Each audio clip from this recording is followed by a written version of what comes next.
and welcome to another video. Today we are in Lightburn and are going to take a look at the power of masks. At the end of the video, I will be showing how one can be used to make a unique project. Here are just some different examples of how they can be used and the cool effects it can give to your designs.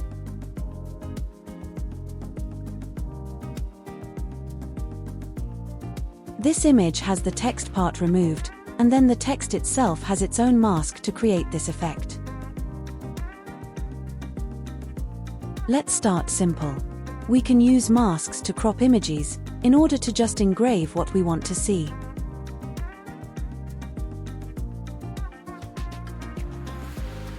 Import your chosen image, then resize it. Next, take your chosen shape tool, draw out a shape roughly the size of the part in the image you just want to keep. Make sure it is set to line. I have 2 layers set up to help with this.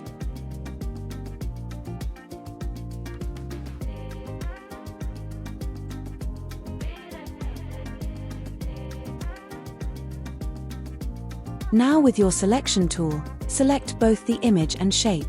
Then right-click on your mouse, and select Apply Mask to Image.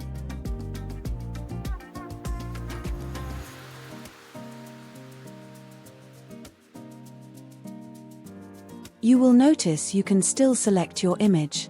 This is so you can still edit and move around the image inside the shape.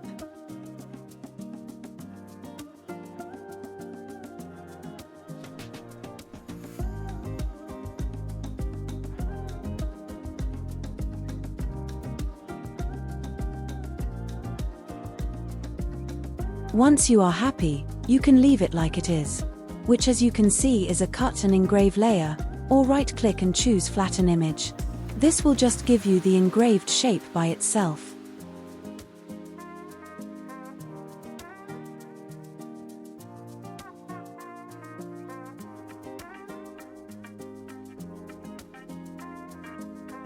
This is the project we will get to later, but for now, let's do some simple text.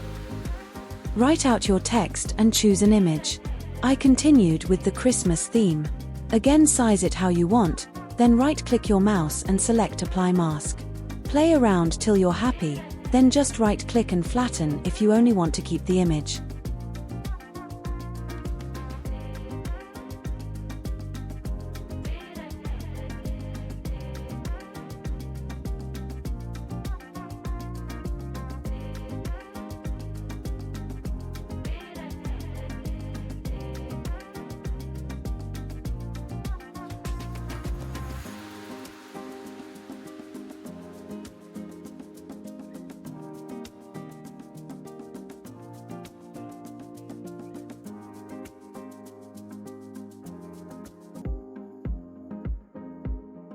Next, let's do this effect. Again, start by bringing in an image you want. Now draw a line box around your image. This is to help with the next step. Make sure they are separate layers. Write out your text, and place it over your image. Again, make sure it is set to line.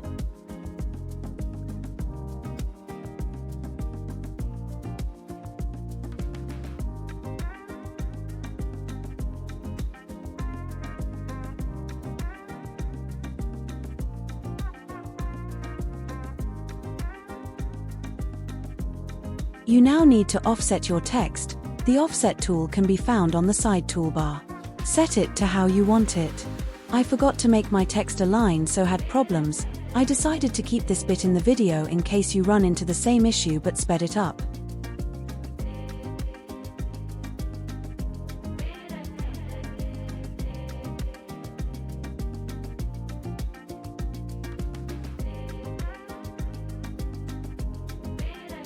This is how it should look. I found turning the layer off helped select bits. You next need to group the offset and the outline box together, then select your image while pressing Shift, so you have the group and image selected.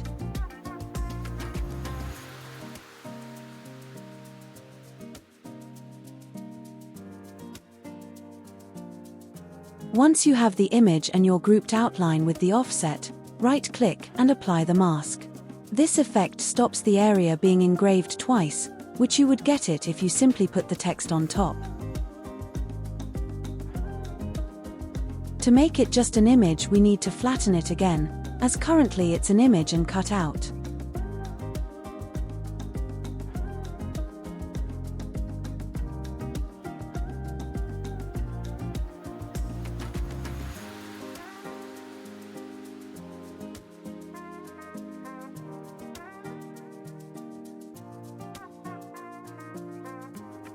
If you want to make the text a different image also, simply choose your image, place the text and mask it by right-clicking then mask.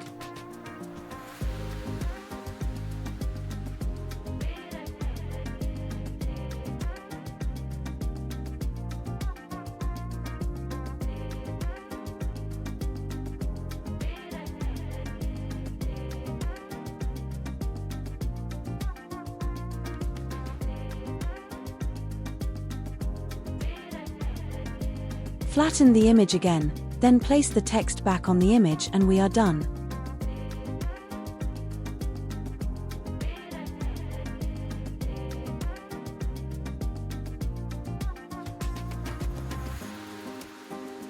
Now let's do the family one and also make it into a project. It's a bit more work to set up, but well worth the time put into it. Start by typing out your text. Make sure it is set to line. It also needs to be separate letters in order to mask them on their own. Bring in your images if you haven't already.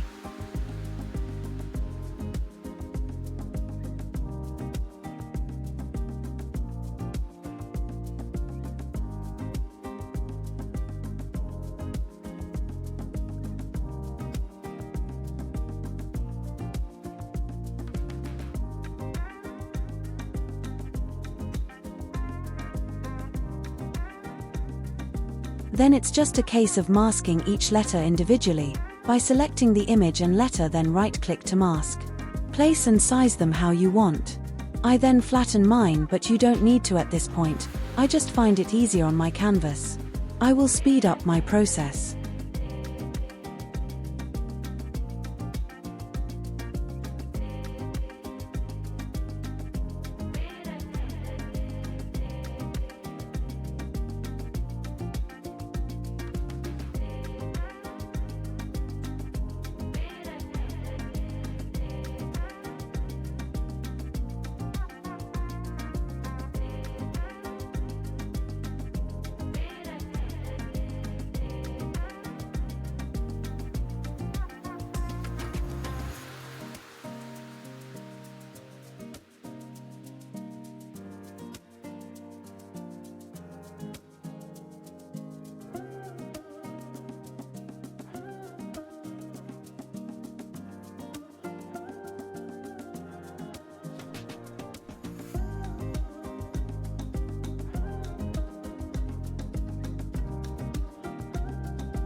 Now we are at this stage, write out your text again with it set to line. You will need to convert it to path from the top menu bar by clicking, Edit, Convert to Path. This is so all the letters are separate. Place your images inside your text, you can center a line if you need to.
Once you have done that, we need to create our offset.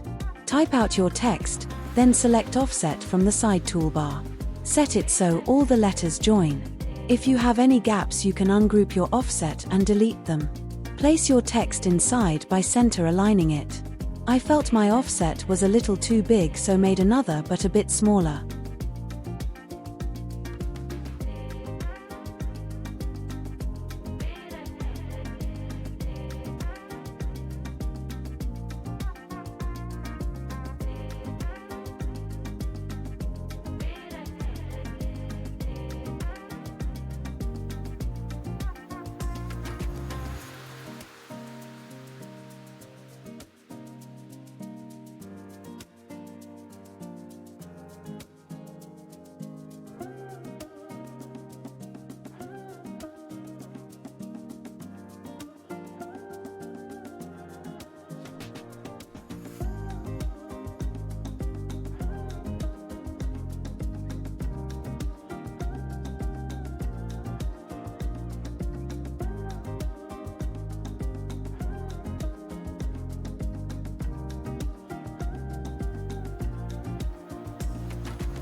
Now if you ungroup everything, you can select each image on its own and edit them for engraving. Right-click and select Image. Then you can adjust as needed. One of my images here in particular is really dark, so I adjusted the gamma and brightness. I won't go into all the adjustments here, but you get the idea.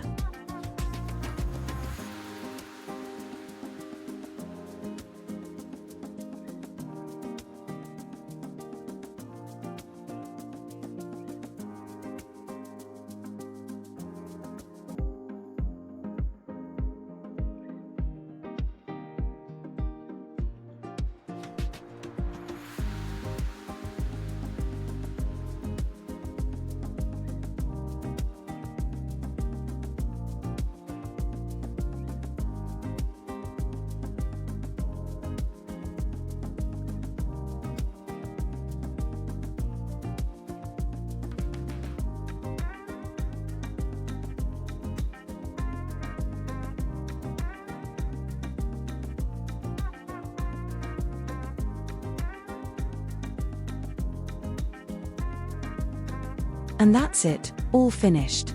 We have our cutouts with the images and our offset cut to place them on. It could be done quicker, but I found this was best way to explain it step by step. Thanks for watching, I hope it has helped, and I will see you next video.